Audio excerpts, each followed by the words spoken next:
Khi vô lấy chan tôi tê cần nun chung ai nắng lâu chưa câu lung tiếng khâu mi ăn nung lâu cần du tu e sắm thay rem tê run khát lên tri đi ngã cần du tu e sung sal cây cha na rem không amo na cái đồ mô nắng lâu chưa tốt ni đang càng ngày lâu cần tốt được mu sắm thay rem teo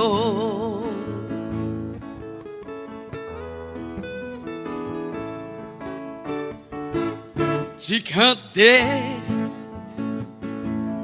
năm mũi sáng cần một lâu chán tôi tê hi buồn lấy chán hi à sao tuk e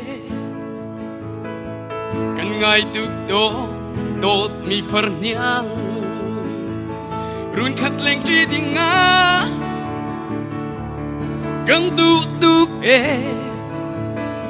sung sal cây cha na rem không amo na cái đồ mô nắng lâu chưa tốt ni đang càng ngày lâu cần tốt được mu sắm thay rem teo